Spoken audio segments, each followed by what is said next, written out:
Tunakushukuru kwa ajili ya uaminifu wako. Asante Mungu kwa ajili ya ulinzi wako kwa sisi wa Tanzania, hasa mkoa wa Njombe. Tunaamini Mungu ulikuwa pamoja nasi kutuacha kwa neno wala kwa tendo. Okay, Benjamin Mponda ni mfanyabiashara hapa Makambako, najishughulisha na uuzaji wa mitumba. Sasa tusipuuze haya yanayotokea, kwa sababu mitandaoni watu waliongea na watu wakapuuza, wakasema hakuna mtu anayeweza kukichafua Tanzania. Tanzania ni salama. Sasa tujiulize, imewekezekanaje kuchafuka?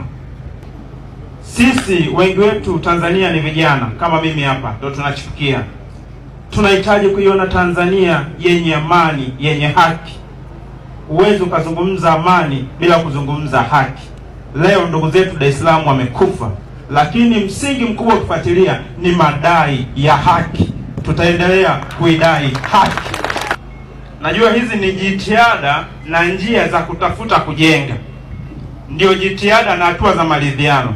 Tunaviomba vyombo vya mamlaka, tafadhali sana, muangalie namna ya kuboresha pale ambapo mnaona kuna tatizo.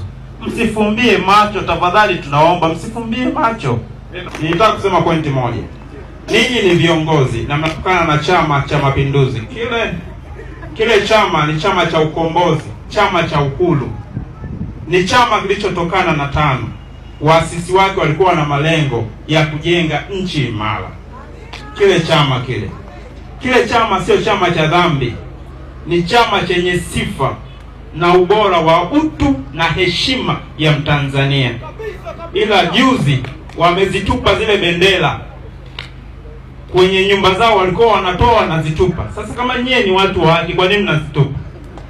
Lazima tujiulize. Kwa hiyo tatizo la pili ni ile kitu. Sasa ili tuweze kuifuta hiyo tunafanyaje?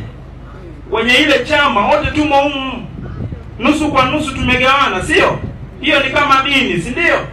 Kwa hiyo tumegawana nusu kwa nusu. Kuna watu tunaishabikia lakini tunaogopa hata kuvaa ile kofia sasa hivi, kwa sababu ndugu zetu wametuchukia. Sisi ndio chanzo cha hilo tatizo.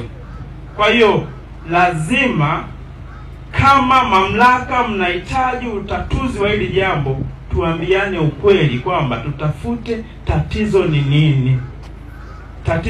Na kila mtu anajua tatizo. Ndio maana mtu anapoongea watu wanasema usiongee, watu utategwa. Hiyo tayari ni tatizo pia. Mnaelewa mheshimiwa? Hatuwezi kupuuza yalitokea kwa ajili ya uchaguzi, lakini ni mambo ambayo yapo, ni mambo ambayo tunaishi nayo. Tukisema tuyapuuze yatakuja kutusumbua tena, lakini tukijikita kwenye 4R za Mheshimiwa Rais, tukaweka misingi, tukaweka namna gani tunaweka mikakati ya kuzitekeleza, litatusaidia kuondokana na haya matatizo. Tunawapoteza vijana kama hawa, tunajisikia amani sisi wazee?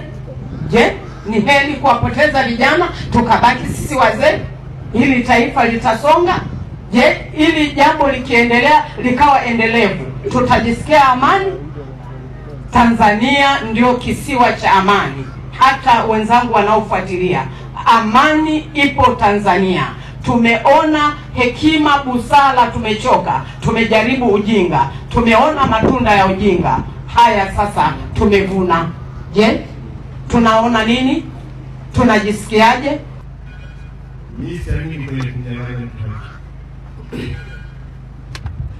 Na ndio maana mtaona hata napoongea na halmashauri zenu, ninawaambia mtazamo wangu wakati wote kwamba kama mimi nalima mahindi, naona sio haki yako wewe kunikadiria ile shilingi ngapi. Maana mahindi ni kwani. Na haki ni nini? Taifa. Ukishaje kuzungumza nini? Kwa nafasi yetu sisi kama watu wa mkoa wa Njombe, tutaendelea kuitimiza hiyo haki. Lakini lazima tuweke taifa letu kwenye maono. Na tuweke nani na mambo haya yasijirudie kwetu kama taifa. Najua tunao watu wengi sana ambao kwa namna moja ama nyingine wana maumivu makubwa ya wapendwa wao, ya ndugu zao, marafiki zao, watu waliosoma pamoja. Kila mmoja ana maumivu yake, na kama kuna watu ambao wamepata madhara hayo kwenye mkoa wetu wa Njombe, mimi kama mkuu wa mkoa nawapa pole nyingi sana.